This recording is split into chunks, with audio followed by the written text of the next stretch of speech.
महानगर मुरादाबाद की धाराधाम पर विगत कई वर्षों से स्वर्गीय लालू प्रकाश मेमोरियल ट्रस्ट के तत्वाधान में नया मुरादाबाद स्थित श्री महाकालेश्वर धाम मंदिर में अनेकों धार्मिक कार्यक्रम आयोजित किया जा रहे हैं, जिसमें समय समय पर पौराणिक कथाओं का भी आयोजन किया जाता आ रहा है। इस वर्ष श्रावण मास के पावन बेला में धर्म नगरी से पधारे सुप्रसिद्ध धर्म प्रचारक सद्गृहस्थ संत प्रवर सरस्वती कथावाचक बाल व्यास श्री कपिल देव जी महाराज के मुखारविंद से महानगर मुरादाबाद के साथ ही अनेकों सनातन धर्म प्रेमियों के जीवन को सफल बनाने के उद्देश्य से 7 दिवसीय श्रीमद् भागवत भक्तमाल कथा का आयोजन किया जा रहा है।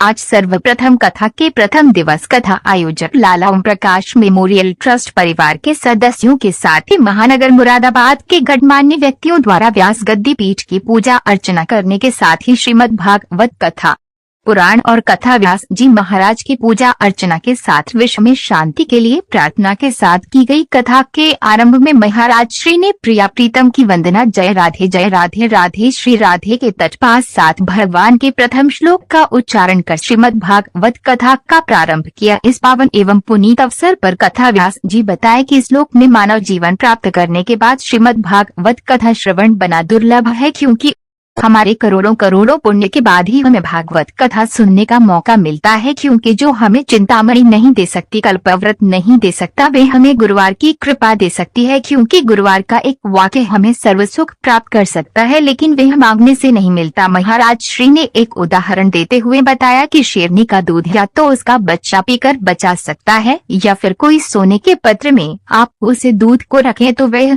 फटने से बच सकता है। अगर आप किसी और पात्र में शेरनी का दूध रखेंगे तो वह दूध फट जाएगा। आपने ऐसी बहुत सी कहानी सुनी होगी कि कोई संत ऋषि किसी जंगल में तपस्या करते हैं और देर भी उनके सामने अपनी हिंसक मानसिकता को छोड़कर संतों के चरणों में विनम्र हो जाता है। ये सारी कथाएं हमें यही उदाहरण देती हैं कि भगवान के नाम में वह प्रभाव है कि बड़े से बड़े हिंसक प्रवृत्ति वाले जीव को भी सुधरने का मौका प्रदान करते हैं। उन साधु संतों का दर्शन करने के बाद इसलिए अपने मानव जीवन का सदुपयोग कीजिए। महाराज जी ने बताया कि इस संसार का सबसे बड़ा डर मृत्यु है, क्योंकि एक बार अगर मृत्यु हो गई तो फिर मानव जीवन मिलना दुर्लभ है। क्योंकि हमें इस जीवन में सब कुछ प्राप्त हो सकता है, लेकिन मृत्यु के बाद जीवन प्राप्त नहीं हो सकता, क्योंकि जीवन झूठ है और मृत्यु सत्य है। बाल विकास कपिल देव जी महाराज ने कथा का वृतांत सुनाते हुए कहा कि एक बार संकटिक ऋषि और शोध की महाराज विराजमान थे, तो उन्होंने यह प्रश्न किया है कि कलयुग के लोगों का कल्याण कैसे होगा। आप देखिए, किसी भी पुराण में किसी और युग में लोगों की चिंता की, पर कलयुग के लोगों ने के कल्याण की चिंता हर पुराण और वेद में की गई। कारण क्या है? क्योंकि कलयुग का प्राणी अपने कल्याण के मार्ग को भूलकर केवल अपने माँ का ही करता है। जो उसके मन को भाई वे है बस का वही कार्य करता है। और फिर कलयुग के मानव की आयु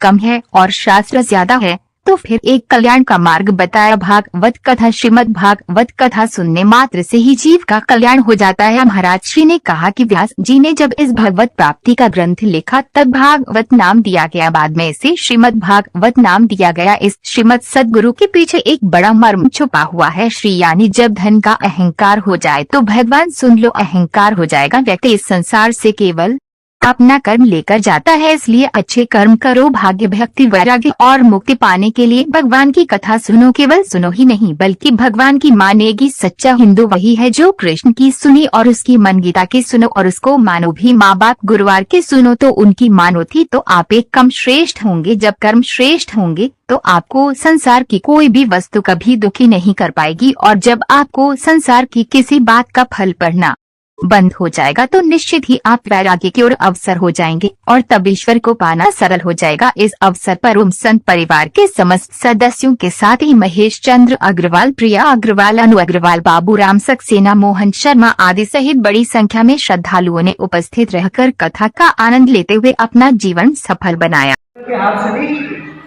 इसकी रचना कैसे हुई? नामादासी ध्यान में बैठ गए।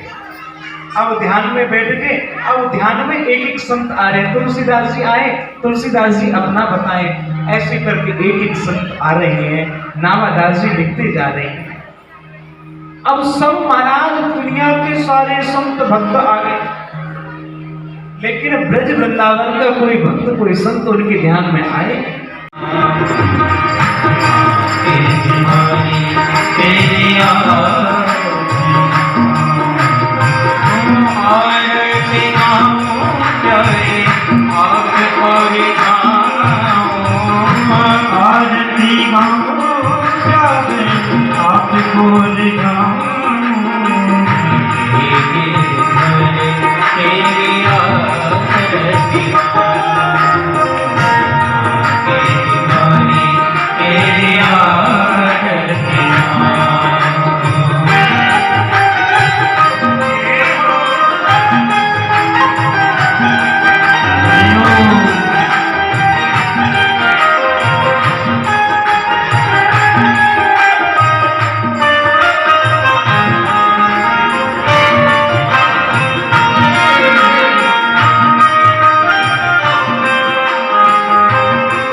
मानसी सेवा चल रही है, उधर शिष्य की नाव भंवर में फंसी सो गुरु जी को याद किया, और जैसे ही गुरु जी को याद किया ना, सो अब अद्भुतदास जी महाराज का ध्यान टूटने लगा कि करो ध्यान खींचो मन छूट्यो रूप सारो।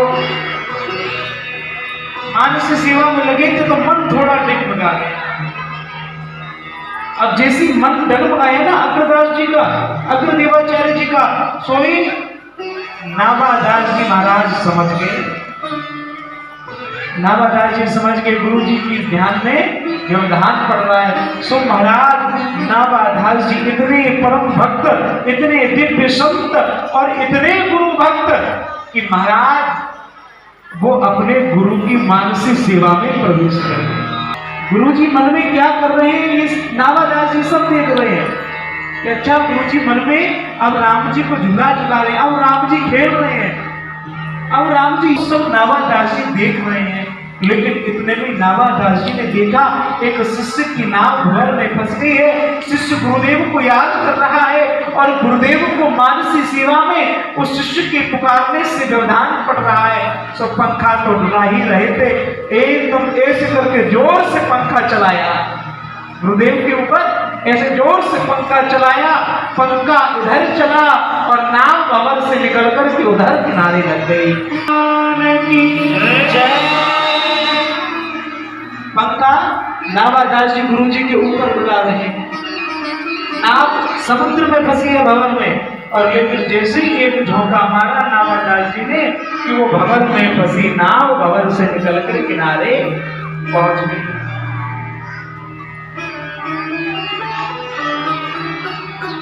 अब जैसे ही महाराज अग्रदास जी ध्यान से उठे, शिष्य आया आके चरणों में गिर गया और उसने जैसे ही संपूर्ण वृत्तांत बताया उसको भी बड़ा आश्चर्य हुआ आचार्य देवाचार्य जी को कि भी हमने तो कुछ किया नहीं, तो ये हुआ कैसे।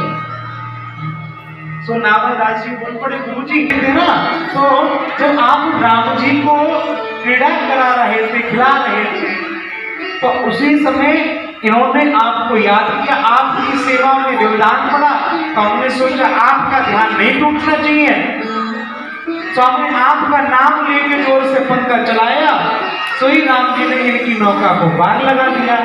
अब जैसी महाराज सुना अग्नि देवाचार्य जी ने, वो समझ गए कि ये बालक कोई साधारण नहीं है। तो जाकर के समस्त भक्तों का चरित्र देखा, और चरित्र भी कैसे, ऐसे नहीं, ध्यान में बैठ जाओ, एक एक संत स्वयं आएंगे, एक एक भक्त स्वयं आपके ध्यान में आएंगे, पूरा अपना जीवन चरित्र बताएंगे और आप उसको लिखना कि उन्होंने क्या, भक्त ने किसकी क्या साधना, क्या उपासना की।